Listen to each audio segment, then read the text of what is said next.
What's up, everybody? You're listening to the Hustle and Flowchart podcast with your boys, Matt Wolf and Joe Fear. So the idea is, how do you double your income and double your time off? Now, that's a philosophy. Right now, we do actually try to get you to take 150 days off, and we do get you to look at what your income is and double. I mean, we keep track of those metrics because it's important. But it's a philosophy. So one of our clients said, okay, so once I take X number of days off, I can't take double that off next year. So my question was, how much pleasure can you stand? Interesting question. Right? And I did not make that question up. Richard Bandler, the founder of Neurolinguistic Program, one of the co-founders, brought that question up. So I took it from him because I'm a great modeler, but it really is his origination. And it's a great question, isn't it? How much pleasure can you stand? So then we learned how to slow time down, which we can talk about if you want, so that 1 hour seems longer. And I think everyone wants that right now.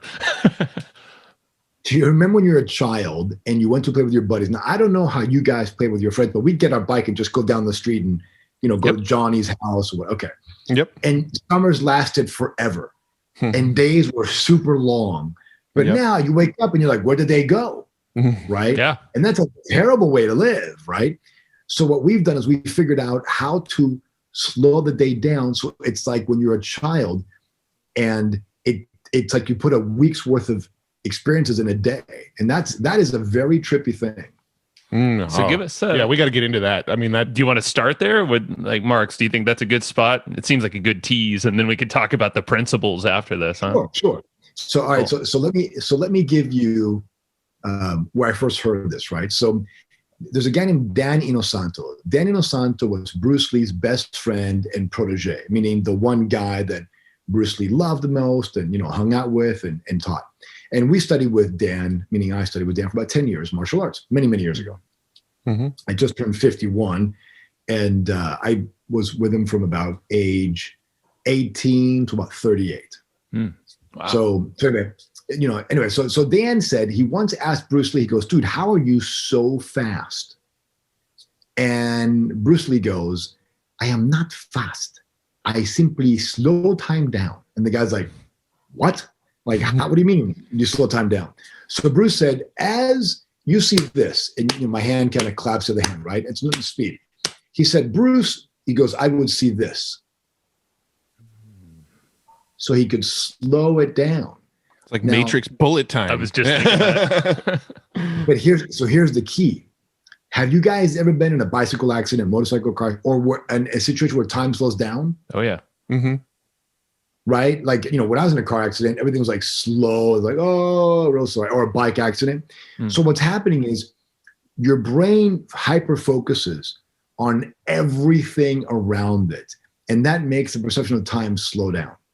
It has no thought except what's occurring. You're so present in the moment, time slows down, right? Because time is all about perception. There's no such thing as time. Remember Einstein? I'm in with a pretty girl, seems like a second, but I'm not in a stove with your finger on, it seems like an eternity. Time is truly relative. So are you referring to like being in a flow state? Is that sort of the same thing? Because a lot of times if I'm in like that flow state where I'm just not thinking about time, I'm heads down, getting something done, that to me almost makes time feel like it disappeared, right? Like if let's say I'm like writing an article and I'm in a flow state and I'm just like, wow, this is just flowing really good. I could spend 6 hours, but that 6 hours felt like 2 hours. You know what I mean? And that Csikszentmihalyi wrote the book called Flow, right? And so that's what he's referring to. This is probably different than flow based on his definition. It's more about being present. So remember, we go back to when you're a little child and you went to play with your buddies and that day lasted forever. Because why? You were present only with external reality rather than your internal reality. So that's the difference maybe is external versus internal, because internal would be more flow, I would imagine. Okay. Yeah. So when you're paying attention to what's really outside of your world, there's no internal dialogue going on, right? Time really goes slow. Now, for the rest of the world, they saw Bruce as super fast, right? Like super, super fast. I mean, the cameras had to speed up to catch the frame. But Bruce just saw the world as slow when he turned on what he called the adrenal burgers. So he would call it because he thought the adrenal glands were kicking in, and so time slowed down for him. And he could do it at will. He could just turn it on, and all of a sudden you're like, you're punching slow, and he can just move, pop, pop, and parry. And his mind, he's not fast, you're slow. And that's a very different way. In fact, a lot of the principles that we've uncovered on doubling your income, on doubling your time off, are counterintuitive. They're the opposite of what you think. Example would be, if you want to make more money, take more time off. You told us that, and I was like, huh? Yeah, I remember that was the leading thing you said. I mean, that's probably the most important one, it seemed like. So we took the pyramid and we flipped it on its head. So we don't start with, okay, let's go talk about your income. We go, hold on a second. Let's talk about your lifestyle, your life. What is it you want to do? What do you thoroughly enjoy? And let's schedule 150 days off a year. Weekend, 6 major holidays, 1 extra 3-day weekend, 2 months off, right? Total 150 days off. Because what's happening then, well, we'll talk about this in a minute. Let me finish the time stuff real quick. So we've learned how to teach somebody how to slow time down. And the way you slow time down is when the only thing on your mind is what's on your mind. That's when time slows down. So when you're writing an article, Matt, and you're in the flow state, you've got the article, you've got the computer, you've got your thoughts, all these things are happening, right? And therefore, time is whizzing by. You're in flow state, as Csikszentmihalyi would say, and 6 hours turns like it's 2.